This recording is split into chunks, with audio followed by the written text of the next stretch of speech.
La famille, bienvenue dans Rap Québec. Toujours un sport extrême de livrer des entrevues. Un marathon, bro. C'est toujours un gros défi.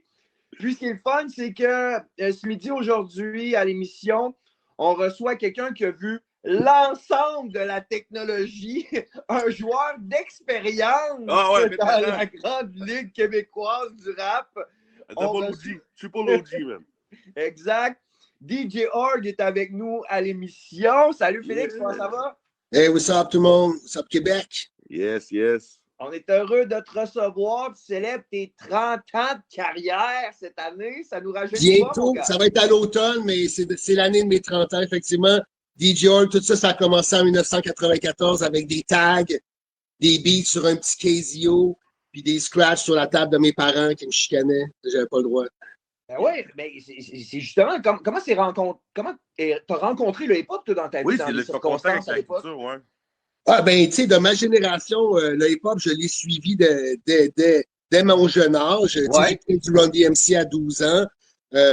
Après ça, quand j'ai fait de la musique, c'était plus du punk au début, parce que à l'époque où j'ai commencé à faire de la musique, ben, faire du rap au Québec, c'était même pas imaginable. En tout cas, pas dans mon circuit. Puis le punk, c'était pratique parce que tu n'avais pas vraiment besoin de savoir jouer de la musique pour te partir un band. Puis après quelques années dans ce monde-là, tu sais, où j'ai évolué, j'ai regardé la scène punk évoluer. Je me suis parti un band, on a eu du fun, on a eu du succès. Puis je me suis pogné avec mes boys parce que c'est compliqué de composer à 6 quand t'es des petits culs.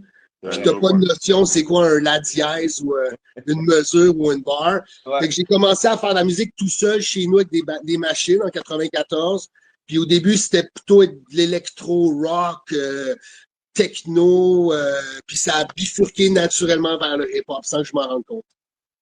Yes. Et puis, aujourd'hui, on en est à une 30e année. Tu as enregistré ton premier single solo, Cabin Fever, qui est clairement un exercice où, puis tu le racontes dans la chanson, tu t'es placé dans un environnement favorable à ta composition et puis tu es parti en transe pour livrer le fameux premier morceau. Puis, he got bars. He got bars. Oui, vraiment. He got bars. Merci, guys. Merci, ça me fait plaisir. Ben, tu sais, en fait, là, j'ai acheté la Tiny House d'une couple d'années parce que j'ai fait beaucoup d'albums à mon chalet, puis tout le monde dit qu'il y a quelque chose de magique. Je voulais ajouter quelque chose au setup. J'étais comme, hey, tu sais, là, les gars, quand ils vont venir faire l'album au chalet, à un moment donné, ils vont aller faire une tune dans Tiny House. Puis j'ai quand même fait 2-3 albums, que la Tiny House était là, puis personne, tu sais, je leur disais, hey, vas-y, puis oh, non, ça se trouvait des excuses. Puis là, à un moment donné, je me suis dit, peut-être c'est pas une bonne idée, je vais l'essayer, voir, tu sais. Puis, pour de vrai... Voyons, t'es dans ton élément, dans ta bulle, mais c'est où j'ai raté d'âme pour ça? Tout le monde disait ça jusqu'à temps que je disais, aujourd'hui, t'es-tu game? Puis ça se trouvait tout le temps des défaites pour pas le faire, tu sais. Fait que moi, je l'ai vraiment essayé. J'étais arrivé là le matin, à 8 h du matin, avec ma cafetière, mon pad de rhyme, puis mon laptop. J'ai parti un live où j'ai expliqué mon concept, puis mon ami Sam Fay est apparu dans le live, puis il m'a boosté. J'ai choisi le beat avec lui, puis après ça, bon, il est parti, puis je suis rentré dans ma transe, puis ça a quand même pris 2 heures avant que j'écrive la première ligne. Parce que le temps que ma pulsion cardiaque diminue, que j'arrête de checker mon téléphone, que je rentre dans le zone, que je rentre en mode contemplation, parce que c'est vraiment un texte contemplatif. Puis à un moment donné, je me suis juste dit, casse-toi pas la tête, écris ce que tu ressens sur le moment présent. Fait que quand je bloquais, qu'est-ce que je faisais? Je checkais par la fenêtre. Je check par la fenêtre. À un moment donné, j'ai faim. Je commence à avoir faim. J'ai envie de pisser. Fait que tout ça a buildé mon texte.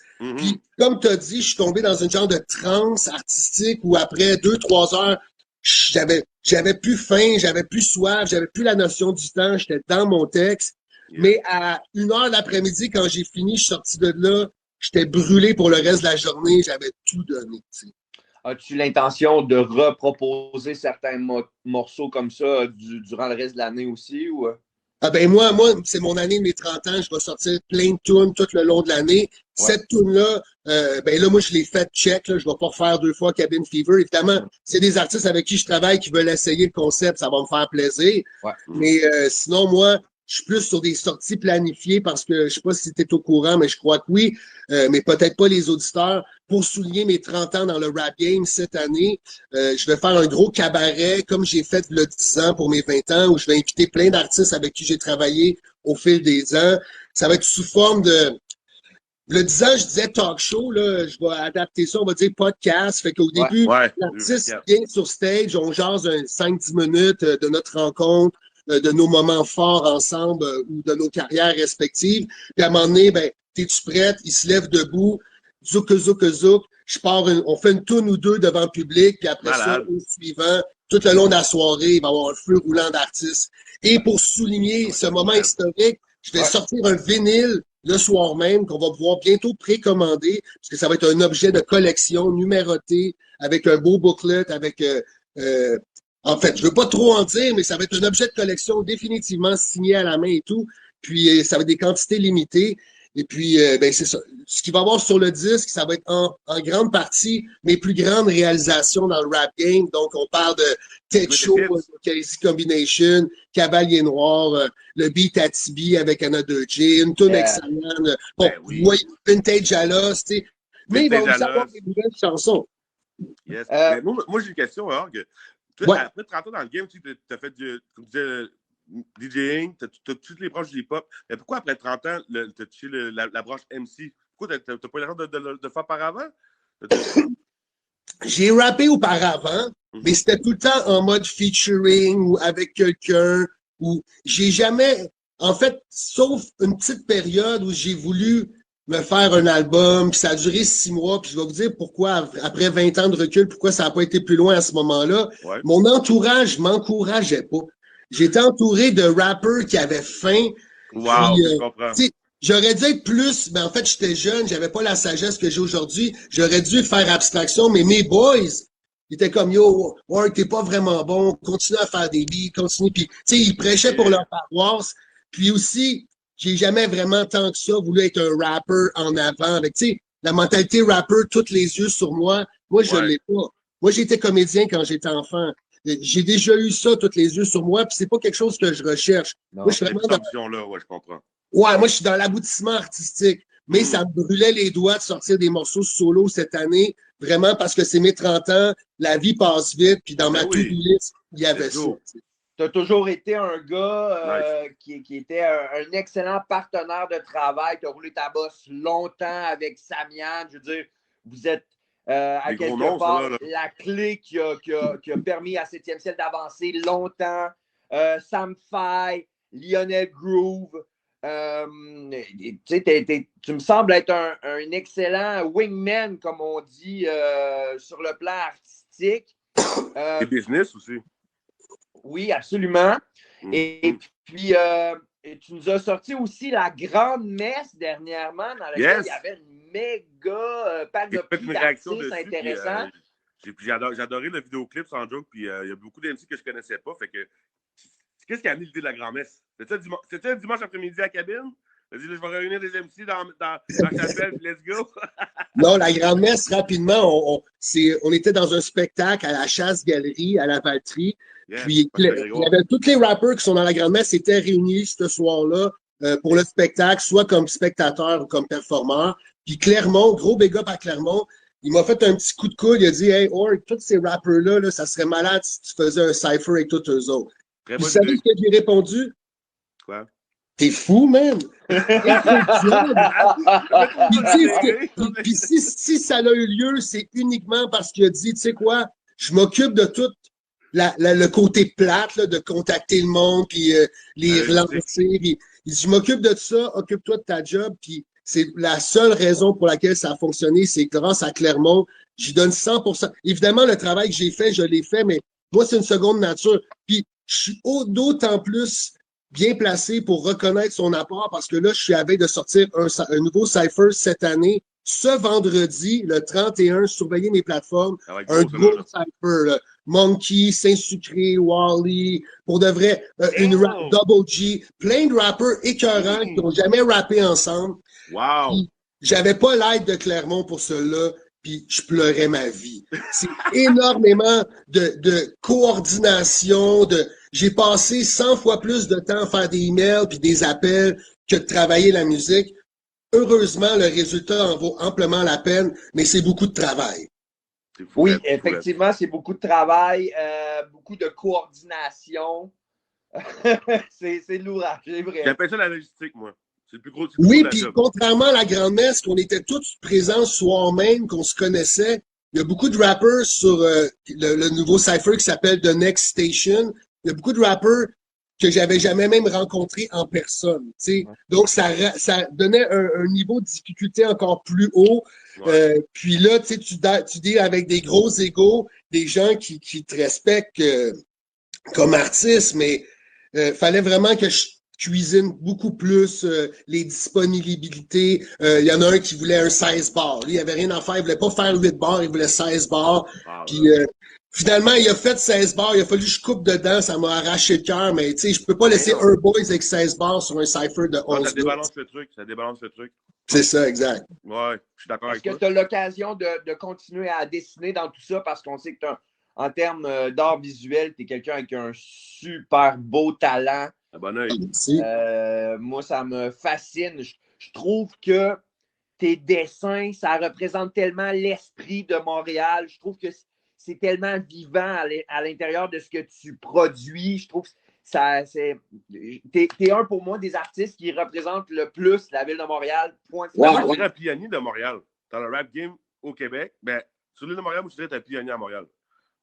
Ça fait plaisir, les gars. Pour ce qui est des dessins, pour de vrai, Frank, ça fait 2-3 ans que j'ai mis ça plus de côté parce que, tu sais, comment c'est fait la vie, hein? On part sur une vague, puis ça prend toute notre... Tu sais, quand j'ai fait mon expo en 2018, j'avais une espèce de liberté mentale. Je surfais sur la vague de C-Boy.org. J'avais rien d'autre à penser à mon prochain show dans 5 jours. Fait que j'avais beaucoup de temps libre et dans mon horaire et dans ma tête. Là, en ce moment, je vais être franc, depuis 2 ans, là, je travaille vraiment fort, mais comme pas seulement en studio, comme j'ai tout le temps fait, mais là, je suis rendu indépendant, là, je suis plus avec 7e ciel, je suis plus avec personne, je suis comme tout le monde, là.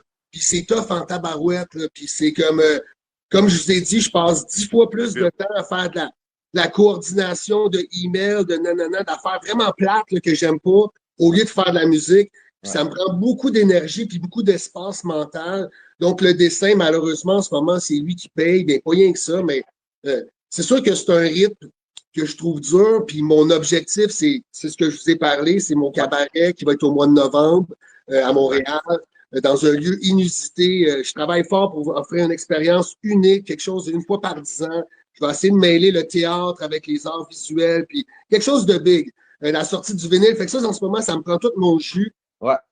Probablement qu'une fois que ça va être passé, on va prendre une petite pause. Là, pour Pause à cabine.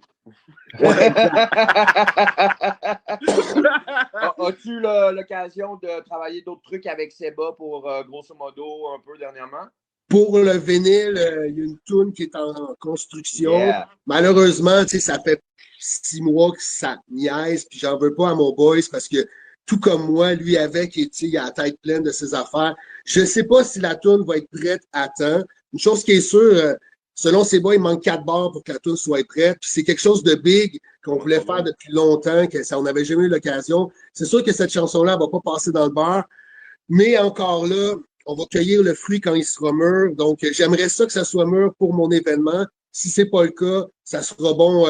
C'est pas quelque chose qui a une date de péremption. Comme Vintage Alos, hein, elle a 7 ans cette année, puis aussi populaire que jamais. Cette tune-là n'est pas à veille de partir. Non. Bien vieilli. C'est le fun quand tu as sorti une chanson il y a X années, tu la réécoutes après tant de temps, comme Vintage Alos, ça fait 7 ans, mais elle est encore bonne. Là. Ça veut dire que la durabilité de la chanson, c'est très bon. Fait que, on aime ça.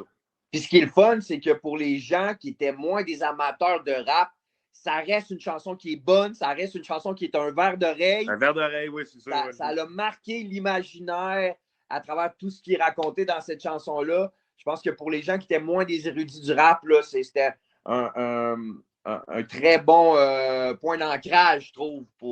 Surprenamment, tu sais, cette chanson-là aura résonné beaucoup plus chez les non-initiés que le contraire. Exact. Puis, il fut une époque où j'en aurais peut-être été offusqué, parce que plus jeune, j'étais un puriste, puis j'avais une vision, on va dire, avec des œillères. Aujourd'hui, tu sais, j'ai 50 ans ou presque. Ouais. Pour moi, c'est un accomplissement de savoir que ma musique a transcendé les frontières du hip-hop québécois, qui est quand même, on va se le dire, c'est encore une secte. Fait que de déborder ça, la plupart du monde que je rencontre qui sont pas du rap, qui disent « Ah, tu fais de la musique, oui, sur quoi tu as travaillé? » À part Samian, tous les autres noms, ça leur dit rien, mais Vintage Alos, ça, par exemple, ils savent tous c'est quoi. T'sais. Mais ça me fait quand même plaisir. Org, on sait que tu es attendu ce midi pour quelque chose. Je pense que de la part du nom à Big M, en mon nom à moi, en mon nom à tous ceux qui ont écouté de près ou de loin Rap Québec, qui ont contribué, je veux dire, pour nous, tu es une inspiration depuis notre enfance. Que ça part de la grenouille et la baleine. Il va musique plus une coupe de fois aussi. Là. Ton travail en tant qu'artisan du hip-hop, les Cavaliers Noirs, moi, ça a toujours été quelque chose que j'ai suivi beaucoup, qui m'a inspiré beaucoup. Sur le corner en direct, vous avez fait des miracles avec Billy, avec Max qui fait partie de notre équipe aujourd'hui. Puis pour tout ça, on te doit un très, très grand merci. Yes, man. Continue le good work, man. Oui, non seulement on aimerait ça. On a hâte au cabaret? Oui, on aimerait ça être de ton party au mois de novembre. Comme je te disais tantôt, je te prépare une petite surprise pour te remercier de tout ça puis pour célébrer avec toi. Et puis nous, ce jeudi, on a un show de Snoop Dogg au Centre Vidéotron. Nice. Déjà, man, déjà. Il y a Warren G et DJ Quick en première partie. Et il y a aussi Merciless. Et puis, mon boy. La source de la Martinière l'a rebooké le lendemain pour faire un show de Merciless direct à la source de la Martinière. Un peu plus tard dans l'émission aujourd'hui, on va faire jouer When the Lights Come On, une chanson avec Frank White. Mr. White et Merciless, sur lequel tu as des scratchs. Tu peux juste nous raconter un peu comment cette connexion-là s'est faite. Comment ça occupe, ça? En fait, Frank White est un gars que je connais, un gars de Sherbrooke, qui est super sérieux dans ses projets. Je peux pas dire comment que ça s'est tramé, mais lui, pardon, il s'est retrouvé à faire un featuring avec Merciless, puis il m'a invité à faire le refrain scratch. Donc, tu sais, Merciless, à travers Frank White, on a travaillé ensemble. Évidemment, je ne l'ai jamais rencontré en personne. Mais, tu sais quoi, ça l'a ouvert la porte à qu'après ça, j'ai poussé dans des collaborations internationales. Comme vous le savez peut-être pas, j'ai fait une tune avec les gars de Lords of Brooklyn l'année passée, qui est comme ma meilleure tune sur Spotify. Évidemment, tu sais, tout le old school de New York écoute ça. Tu sais, eux sont follow par DJ Premier, puis tous les gars de New York. Fait que c'est quand même cool de savoir qu'ils ont écouté. Mais puis après ça, j'ai travaillé avec Deglef. Wow, big things popping, man. J'ai sorti un single avec Deglef aussi à l'automne. Puis lui, il m'a invité à faire des scratchs sur l'album de Massamoon, qui est sorti la semaine passée, featuring Ill Bill, puis tout. Fait que c'est fun. Là. Maintenant, mon nom commence à circuler dans le East Coast. Je sais que Danny Boy a entendu mes beats, il les aime beaucoup. J'essaie de travailler un peu avec lui pour qu'il me place des tunes. Je ne vais pas nommer des noms d'artistes parce qu'il y a des choses qui sont en trame, puis que, écoute, des tunes, ça fait 1 an et demi qu'elles ont commencé, puis que j'ai pas le reste. Mais en parallèle de tout ce que je fais au Québec depuis 2 ans, je travaille fort avec le East Coast pour placer mon nom. Finalement, il n'y a pas d'argent qui a rapport avec ça. C'est vraiment du love contre love. Ben oui. Fait que, mais tu te rapproches de la mec. Tu sais qu'il y a, tu te rapproches de la mec du hip-hop. Exactement. Puis, tu sais, je ne paye pas ces gars-là pour qu'ils. Je sais que des fois, il y en a qui payent des rappeurs américains pour travailler avec eux autres, puis je respecte ça, mais moi, c'est vraiment organique. Ils aiment mon travail, j'aime leur travail. That's the best. Fait que tranquillement, pas vite, comme tu dis, je me rapproche de la mec. Exactement, mon gars. Lentement, mais sûrement. Les bonnes choses prennent du temps, hein? Ouais, exact. Puis je suis pas pressé. Là, à l'âge que je suis rendu, je fais ça pour les bonnes raisons. Je fais ça parce que je sais rien faire d'autre. Ben, Org, à partir d'aujourd'hui, moi je te le dis, tu vieillis plus. Tu vieillis plus. Puis ça va être parfait pour pouvoir faire de la musique vitam aeternam. C'est nous qui vont en profiter jusqu'à la fin du monde. Et non pas la fin de Org. Yes. C'est all good, man. Merci les gars, ça me fait plaisir. Merci à toi, mon gars. Gros merci pour ta présence à l'émission. Yes, bonne journée à tout le monde. Bye. Absolument. Et puis, nous, on vous invite à aller regarder, évidemment, le vidéoclip de La Grande Messe, aller checker les projets, grosso modo, Lionel Groove et Salva également. Et ce vendredi, checker mon Spotify ce vendredi, le Cypher Next Station. Je vais essayer de vous énumérer tous les rappers. Donc, ça commence avec Rico Blocks, Saint-Sucré, Wally, Paranoid, Double G, Monkey, Solitaire, Elmé. Il m'en manque. Elmé, Cyrano de Montréal. Ah ouais, for real? Ouais, attends, il m'en manque. Morse Attack, j'en oublie un là-dedans. Aïe, c'est ingrat, en tout cas. Whatever, checkez ça, surveillez ça. Puis le clip s'en vient dans une semaine ou deux après. T'as le goût de nous faire des mix, on va t'embarquer ça sur le rapqc.ca avec plaisir, mon ami. T'as besoin de quoi que ce soit, tu te gênes pas.